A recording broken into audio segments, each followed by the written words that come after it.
அவருடைய ஆன்மாலாம் மன்னிக்காது. நான் போய் பழனிசாமி முதலமைச்சர் ஏற்றிக்கிட்டேன்னா, ஏன்னா அவ்வளோ ஹார்ட்கோர் அவர் ஆர்டினன்ட் ஃபாலோவர் ஆஃப் ஏஎம்எம்கே. கரெக்டா? அதுதான் உண்மை. அது மாதிரி நீங்கள் வந்து நான் வந்து பழனிசாமி மாதிரி நான் அரசியல்வாதி கிடையாதுங்க. ஏதோ அரசியலுக்கு my destiny has drawn me into politics once again.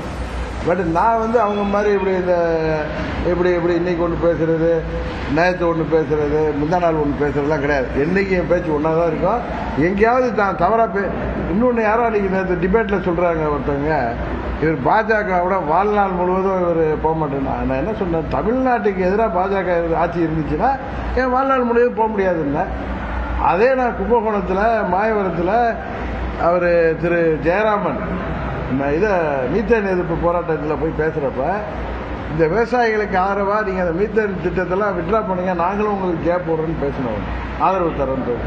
அதை விட்டுட்டா மத்திய அரசு தமிழ்நாட்டுக்கு எதிராக இருக்கிறப்ப அவங்களுக்கு நாங்கள் ஆதரவாக இருக்க மாட்டோம்னு சொல்றதுக்கும், பழனிசாமியை நாங்கள் ஏற்றுக்கணும்னு சொல்றதுக்கு என்னங்க?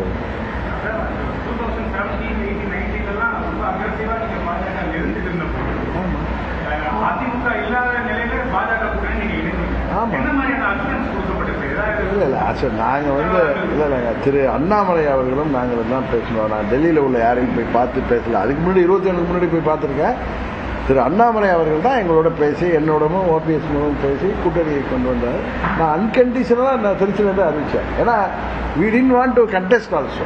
We were focusing only, we are only a regional party and we wanted to contest only in assembly. அதில் வந்து நாங்கள் அவருக்கு அண்ணாமலை கூட்டணி அமைக்கிறப்ப அவருக்கு உதவிகரமாக இருக்குன்னு நான் எந்த சீட்லையும் நிற்கலன்னு சொன்னேன். அவருடைய கோரிக்கையை ஏற்றுதான் நான் வந்து தேர்தலில் போட்டியிடுகின்ற ஒரு சீட்டு போதுன்னு சொன்னேன்னே சொன்னேன். வேற வழி இல்லாமல் 2 சீட்டில் நின்னோமே தவிர அவங்க என்ன பண்ணுவாங்க, நாங்களும் வேணும் இல்லை அவங்களுக்கு நாங்களும் வேணும் பழனிசாமியும் வேணும்னு நினைக்கிறாங்க. ஏன்னா அதிமுகங்கிற கட்சி வேணும் திமுக இருக்கிறது. இந்த பிரச்சனையே பழனிசாமியும் அமமுகவும் ஒன்றா போக முடியாது. அதனால அது அவங்களால அது சரி பண்ண முடியாத ஒரு விஷயம். அதனால அவங்க அமைதி காக்கிறாங்க.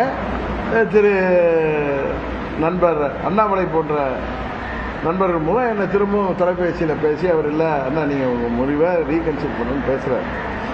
அவர் நான் வந்து எப்படிங்க முடியுன்றதுன்னு சொல்லிட்டு இருந்தேன்.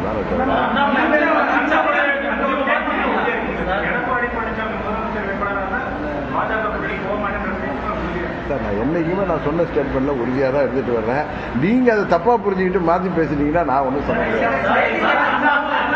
பழனிசாமி என்கிற ஒருவர் முதலமைச்சர் வேட்பாளராக தேசிய ஜனநாயக கூட்டணியில் தமிழ்நாட்டில் இருக்கிற வரை அதற்கு அம்மா மக்கள் முன்னேற்ற கழகம் அதை ஏற்றுக்கொண்டு செல்வதற்கு வாய்ப்பே இல்லை.